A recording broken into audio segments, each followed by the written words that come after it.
अच्छा, अब इस पेपर का हम क्वेश्चन नंबर 3 जो है वो अटेम्प्ट करने के लिए जा रहे हैं। आइए, और इसमें आपके पास ये क्वेश्चन जो है ना, ये एग्जाम का पार्ट है। यानी कि देखिए, इसका मतलब क्या है कि जो ऊपर वाला क्वेश्चन अभी हम अटेम्प्ट करके आए, क्वेश्चन नंबर 2, पहला क्वेश्चन एल्गोरिथम से रिलेटेड होगा। जो सेकंड क्वेश्चन होता है वो कंट्रोल स्टेटमेंट या लूपिंग स्टेटमेंट, इन दोनों में से आ जाएगा। कोई भी एक छोटे छोटे प्रोग्राम्स, जैसे यहाँ पे दो छोटे छोटे प्रोग्राम दिए गए ना, एक ऑपरेशन आपने फॉर से करने को दे दिया और एक व्हाइल से करने को। हो सकता है कि एक ऑपरेशन व्हाइल से देते हैं और डू व्हाइल से देते हैं करने को, या फिर आपको एक छोटा सा प्रोग्राम बना दें कि आप यूजर से एक नंबर इफ की स्टेटमेंट का प्रोग्राम आ सकता है कि you will take an input a number, if it is greater than 50 then print number is more than 50 else print less than 50। इस तरीके का एक छोटा सा प्रोग्राम दे दिया। तो इसका मतलब क्या है कि यहाँ पर जो आपने प्रोग्रामिंग की है, इस प्रोग्रामिंग से रिलेटेड एक छोटा सा क्या आएगा, प्रोग्राम आएगा। हाँ सर, इस तरह का प्रोग्राम आ सकता है कि वो फ्लो चार्ट दे दे और उसका जो है बोलेंगे फ्लो प्रोग्राम चार्ट कन्वर्ट कर ले। हाँ, प्रोग्रामिंग लैंग्वेज में ऐसा भी हो सकता है। कन्वर्जन बहुत सारे एल्गोरिथम दिया जा सकता है जिसको, लेकिन यहाँ पर चूंकि ये सीआरक्यूज हैं, लिहाजा बहुत थोड़ा और बहुत छोटे प्रोग्राम हैं। ठीक है ना। हाँ, ड्राई रन टेबल ही बना सकते हैं। देखें, ड्राई रन टेबल अगर आप बना रहे हैं तो ड्राई रन टेबल से रिजल्ट्स आपके पास आ जाए, अच्छी बात है। रफ पेज पे आप ड्राई रन बना के चेक करते हैं कि जो मैंने किया है वो सही है या नहीं। यहाँ पे ड्राई रन मेंशन करने की जरूरत नहीं है, लेकिन जहाँ पे आउटपुट हो वहां पे ड्राई रन बनाना लाजमी हो, ताकि पता लगे क्या।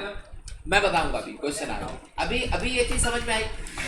जो क्वेश्चन आते हैं ना, उसमें से पहला सवाल किससे रिलेटेड हुआ, एल्गोरिथम और फ्लो चार्ट से। दूसरे क्वेश्चन में या तो कंट्रोल या लूपिंग स्टेटमेंट के छोटे छोटे प्रोग्राम आ जाएंगे एक दो, या फिर क्या आएगा, या फिर ये आएगा ये वाला जो हिस्सा दिया गया है। यानी कि अगर आप इसे लिखना चाहें तो टाइप्स ऑफ प्रोग्राम में पहला क्या लिख सकते हैं, क्वेश्चन नंबर 2 में एक शॉर्ट, क्वेश्चन नंबर 3 में एक शॉर्ट प्रोग्राम आएगा कंट्रोल में से और या फिर लूपिंग स्टेटमेंट में से। दूसरा क्या आएगा कि प्रोग्राम आपको दिया जाएगा किसका, लूप का, डू व्हाइल लूप, और आपसे कहेंगे कि आप इसे किस में कन्वर्ट करें, डू व्हाइल लूप को लूप में कन्वर्ट करें। यानी कि लूपिंग प्रोग्राम को, फॉर लूप को, काउंटर लूप को आपने डू व्हाइल लूप में। इसका मतलब क्या होगा कि पहले इस प्रोग्राम को मुझे समझना पड़ेगा कि ये कर क्या रहा है, और फिर मैं इसे कन्वर्ट करूंगा किसमें, डू व्हाइल। डू व्हाइल में पहले डू लिखा जाता है। डू व्हाइल में पहले क्या लिखते हैं, डू। देखिए भाई, जब कन्वर्जन आती है ना, तो कन्वर्जन करते कैसे हैं, मैं किस से किस में कन्वर्ट कर रहा हूँ, फॉर से डू व्हाइल में। देखो भाई, ये पॉइंट्स लिख रहा हूं मैं।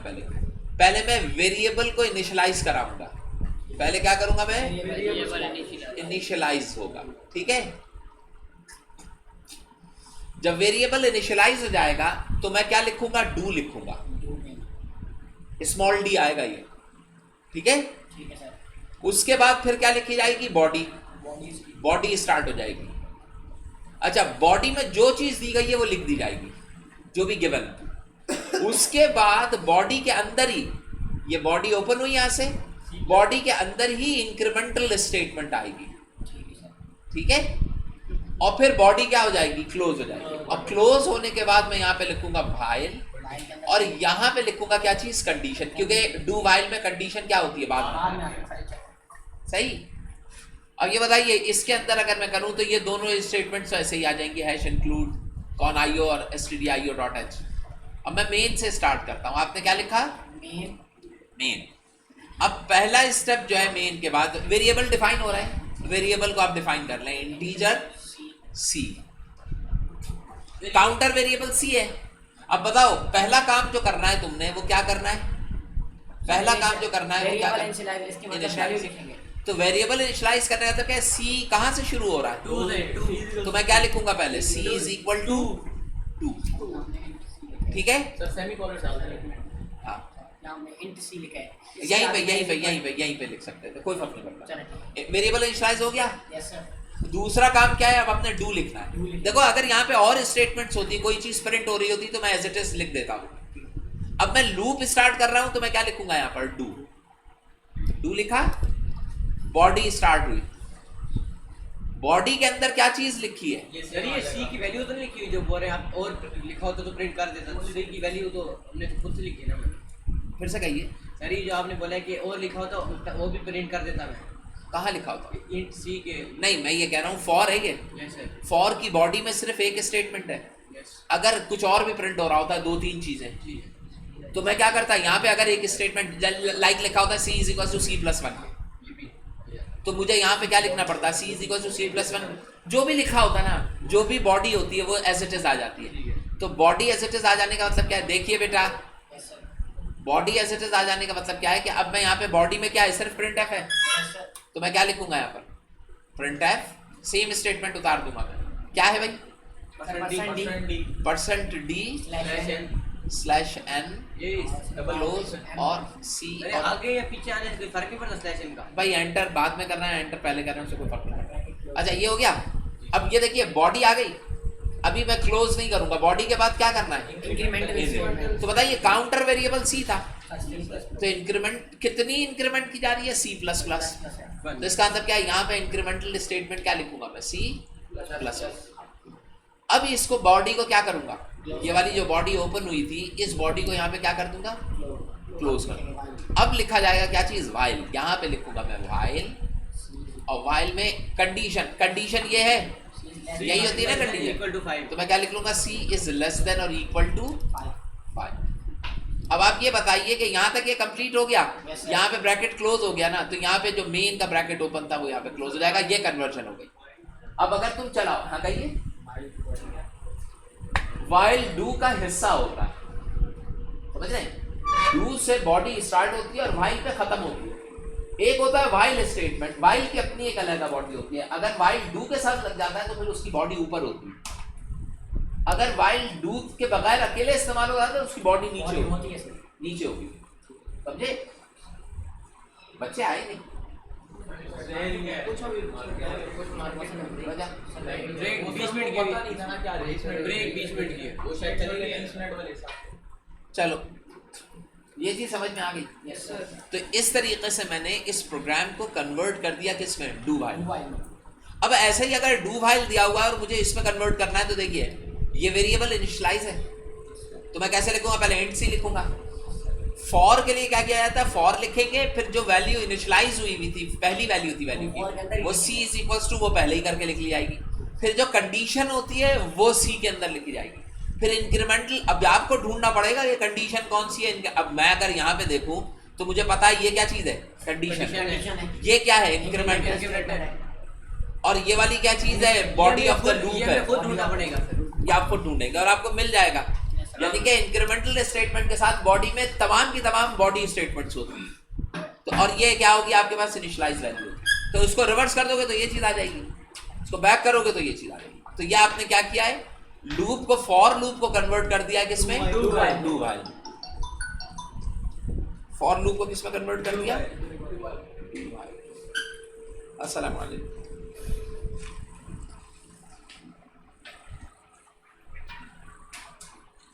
अच्छा वो देख लेंगे। अभी प्रिंट ले लिया तुमने क्या?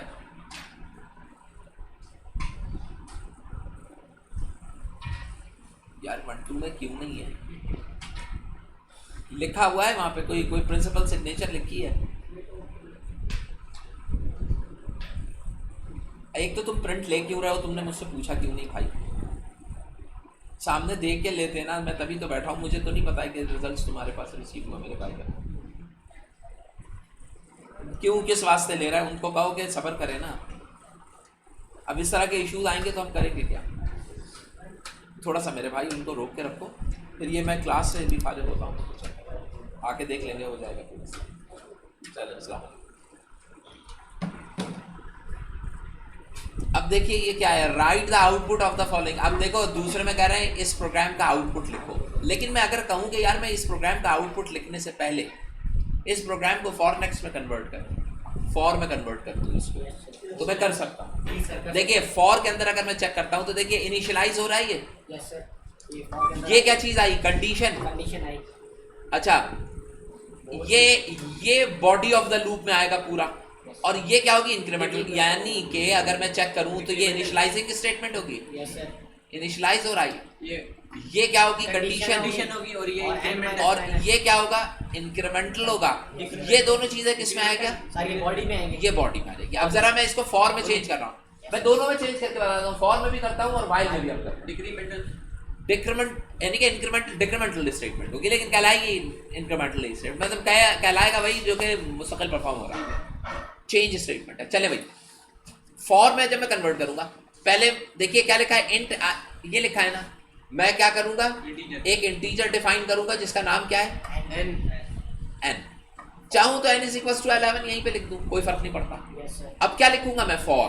और फॉर में पहले क्या लिखा जाता है, 11 इनिशियलाइज, तो यही चीज आ जाएगी n इज इक्वल टू 11। समझ में आ रही है बात भाई। अब कंडीशन लिखी आएगी अब दूसरे में कंडीशन, कंडीशन कहाँ थी, n is greater n is greater than और इक्वल टू 1, और फिर n minus minus n minus minus. अब इसकी बॉडी आ अब जाएगी। इसकी बॉडी बनेगी यहाँ पर, बॉडी के अंदर ये same हो चीज, जाएगा, सारी चीजें सारी चीजें, इफ क्या लिखा है भाई, n n% इक्वल टू 0, क्या लिख रहा है भाई, प्रिंट एफ, क्या लिख रहा है भाई, %d/t, इसका मतलब स्पेसेस 8 स्पेसेस और n टैब है, टैब, टैग /8 ये इसकी बॉडी क्लोज हो गई।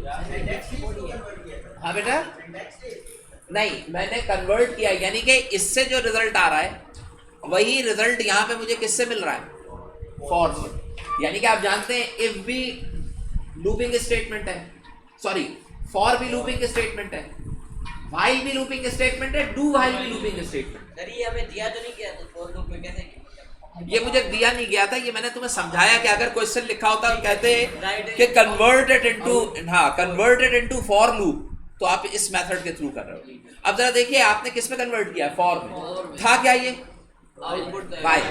अगर मुझे इसे डू व्हाइल में कन्वर्ट करना होता, किसमें, अगर मैं इसे किसमें कन्वर्ट करूं, डू व्हाइल में, तो आपको याद है हमारे पास स्टेटमेंट वही होगी, व्हाइल के अंदर क्या होता है, कंडीशन ऊपर होती है, बाकी चीजें वैसी ही रहेंगी। Yes sir. मतलब देखिए अगर मैं इसे डू व्हाइल में कन्वर्ट करूं तो मैं इस व्हाइल को उठा के कहां ले आऊंगा, इस जगह पर, नीचे ले आएंगे सर। समझ रहे हैं, यस सर समझ आ गया। और ऊपर व्हाइल की जगह क्या आ जाएगा, खाली डू, बाकी चीजें सेम एज इट इज रहेंगी, वो नीचे व्हाइल के ऊपर कंडीशन चेक होती है।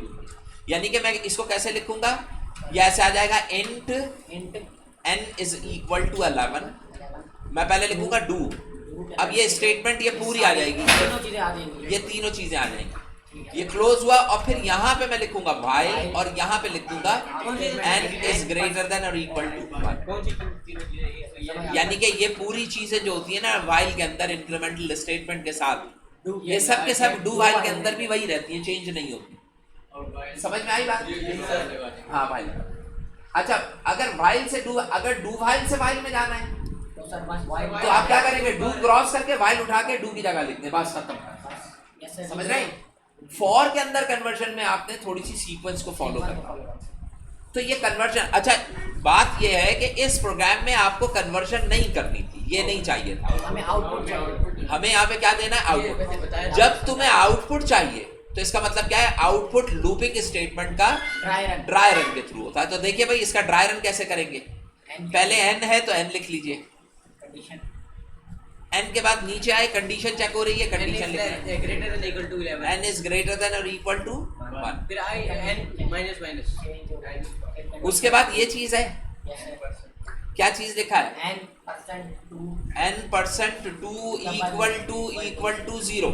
सर ये किसका बताइए अगर ये भी ट्रू फॉल्स होगा, यस सर। अगर ये ट्रू होता है, तो if this statement is true, तो प्रिंट होगा, तो फिर ये प्रिंट करेगा क्या चीज, यानी कि n माइनस सॉरी, तो फिर ये प्रिंट क्या कर देगा, n की वैल्यू। n की वैल्यू अगर ट्रू होता है तो फिर n की वैल्यू प्रिंट होगी, वरना n की वैल्यू प्रिंट नहीं होगी। नहीं होगी। और फिर क्या करेंगे, यहां तक आ जाने के बाद n minus minus, yes sir. और फिर वापस इस जगह। समझ गए, 11 शुरू करते हैं। ये खत्म कब होगा, जब ये वाली चीज फॉल्स होगी, तब लूप की एग्जीक्यूशन क्या हो जाएगी, स्टॉप। ये ट्रू फॉल्स प्रिंटिंग को शो करेगा कि ये चीज प्रिंट करनी है नहीं। चले भाई स्टार्ट करें, कहां से शुरू हो रहा है, 11 से। 11 n is greater then 11 true, yes sir. तो n अब 11 को रख के देखें, ट्रू नॉट इक्वल्स टू, नहीं सर नहीं। तो इसका मतलब क्या है, फॉल्स हुआ। False हो गया, sir। फॉल्स होने का मतलब क्या है, प्रिंट नहीं होगा। नहीं होगा। n की वैल्यू क्या हो जाएगी, 10, 10 ट्रू, अब ये ट्रू हो जाएगा। 10 को 2 के साथ करेंगे तो क्या आएगा रिमाइंडर 0। जब ये ट्रू हुआ तो इसका मतलब क्या है, n की वैल्यू क्या है 10 है ना, तो इसका मतलब क्या है प्रिंट क्या हो जाएगा 10। और अब ये तुम्हें समझ में आ रही बात? दोबारा से जाएगा। ये कैसे होगा जब 11 था, पहले कंडीशन चेक की n is greater then 1, true है, आगे पहुंचे, फिर n 11 था, 11 डिवाइडेड बाय 2 रिमाइंडर 1 आया, फॉल्स हो गया ये। तो इसका मतलब क्या, फॉल्स का मतलब क्या है, जब ये ट्रू होता है तब प्रिंट होता है, वरना नहीं। फॉल्स के ऊपर कुछ नहीं होगा का मतलब क्या, डैश आ जाएगी। समझ गए? अब क्या हो गया, n माइनस माइनस n की वैल्यू 11 थी, क्या हो गई 10।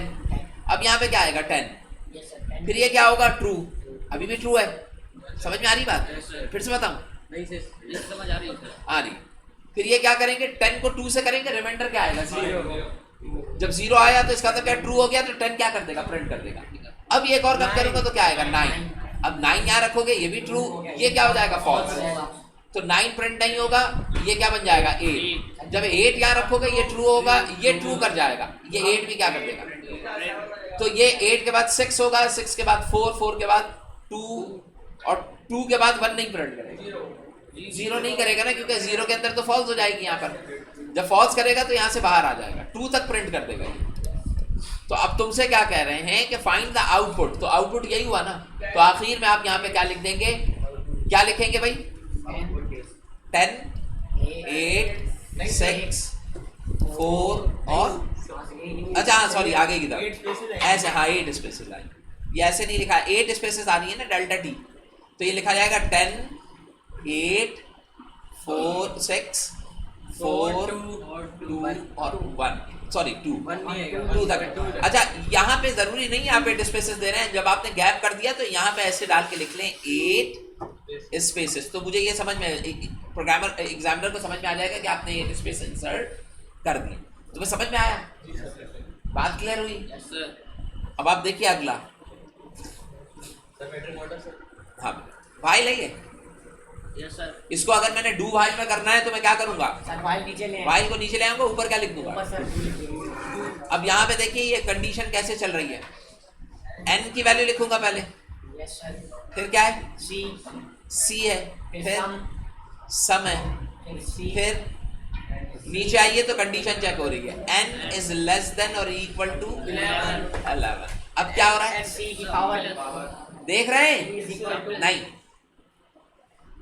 क्या लिखा है, c is equal to power of of n cube, मतलब n की पावर 3 n 3, 3 हो जाएगा। ऐसा ही है। Yes sir. उसके बाद क्या है, सम इसको उल्टेंगे, मतलब sum is equal to sum plus C, C हो जाएगा। यानी कि सम में सी को क्या है, इसका मतलब क्या है, sum is equal to sum plus C is equal to sum plus C. सी।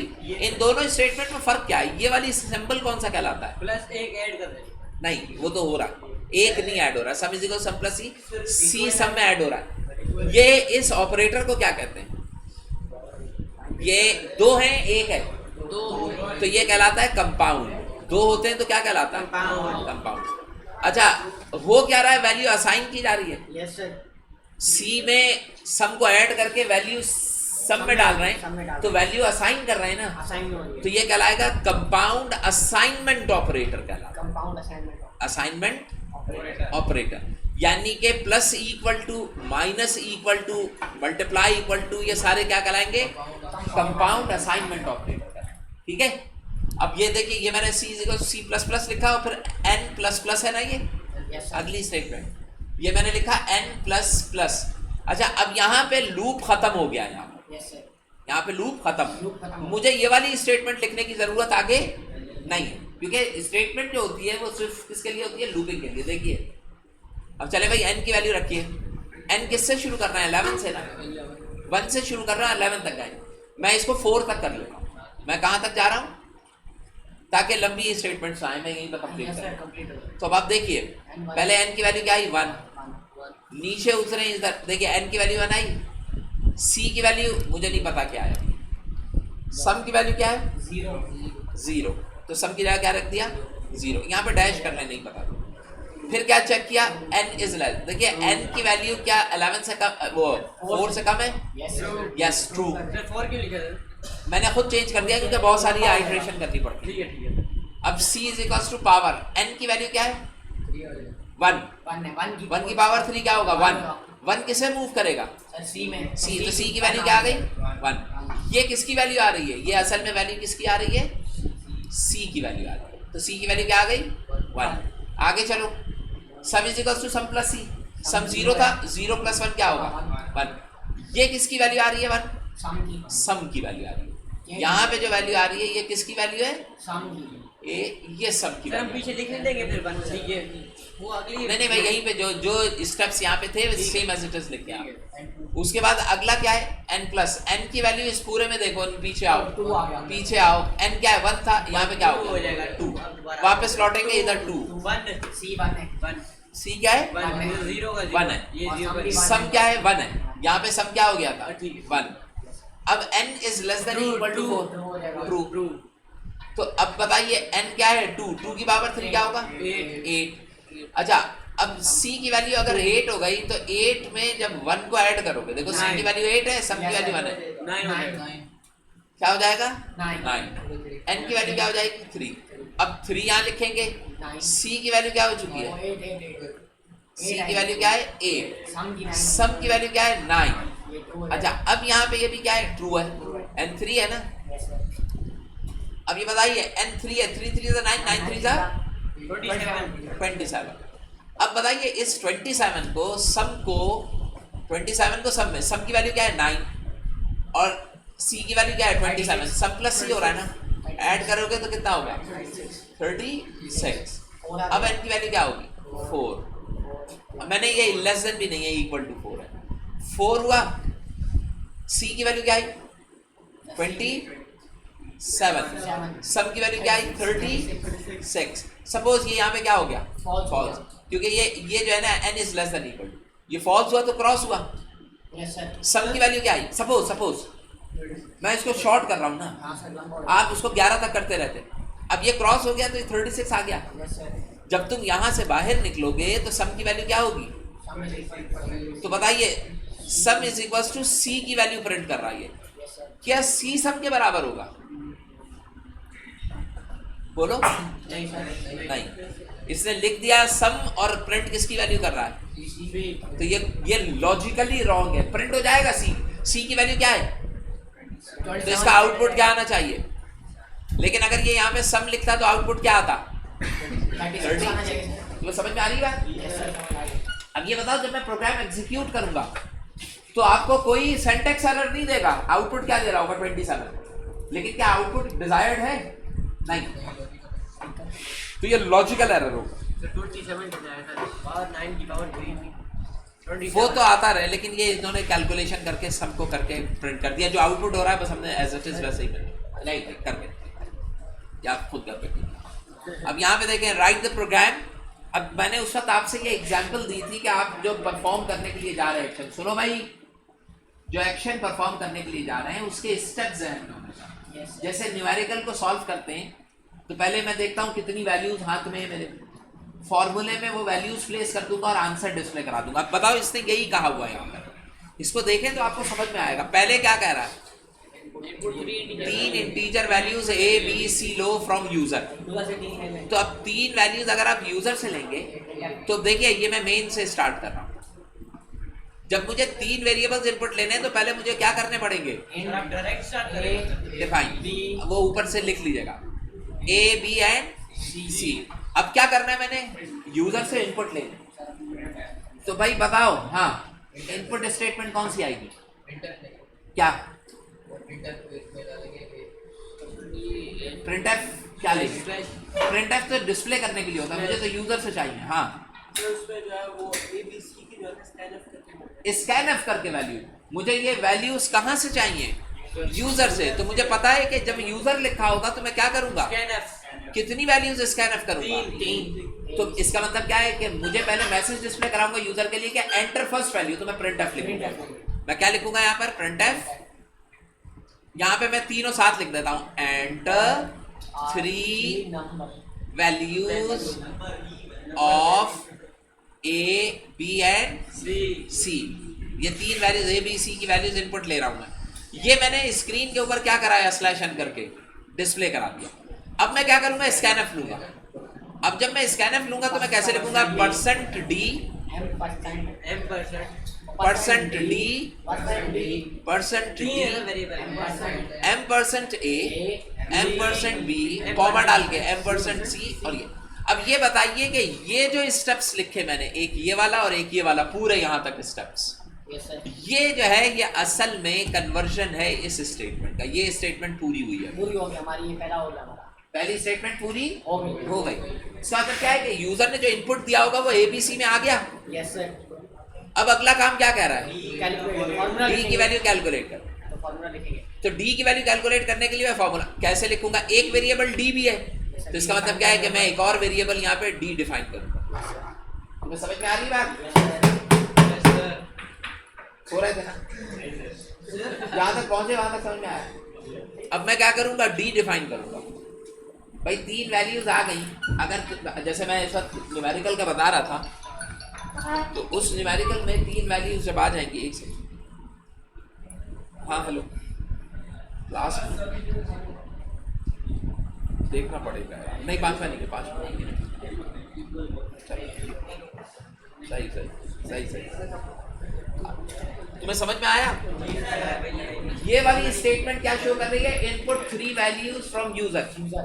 बताओ जब 3 वैल्यूज यूजर से आ गई तो क्या वो मेमोरी के अंदर सेव हो गई होंगी? सर इसको स्टोर करना पड़ेगा तब तो हो गया ना स्टोर स्कैनर से। इसका मतलब क्या है कि यूजर ने जो 3 वैल्यूज इनपुट दी थी, क्या वो मेमोरी में चली गई? मेमोरी में सेव हो गई। अगला स्टेप तुमने क्या किया, अब तुम ये वाला फॉर्मूला लगा के तुम कैलकुलेट कर रहे हो इन वैल्यूज को। तो अब बताओ भाई, इन वैल्यूज को कैलकुलेट करने के लिए आप क्या करेंगे, आप लिखेंगे d is equal to b का स्क्वायर है, तो मैं क्या लिखूंगा, b मल्टीप्लाई बाय माइनस 4 लिखूंगा, मल्टीप्लाई बाय a और मल्टीप्लाई बाय। इसका मतलब क्या है, देखो ए बी सी की वैल्यूज पता है ना, वो ए बी सी की वैल्यूज प्लेस होंगी और वैल्यू किस में आ जाएगी, डी में। ये समझ में नहीं आती है क्या कहानियां होती है। यहाँ पे मैं जान मार रहा हूँ, दम मार रहा हूँ, आपकी हरकतें खत्म हो रही हैं। इसमें मुझे ये, मेरी तरफ देखो, मेरी तरफ देखो, इसमें किसकी गलती? नहीं बोलने से तो नहीं होगा ना कुछ, या हरकत कर। अल्लाह ताला हिदायत दे आप लोगों को, पसंद खुदा की। मतलब तुमसे ज्यादा मैं खुद परेशान बैठा हूँ, जो पेपर था वो मेरे दिमाग में आपका।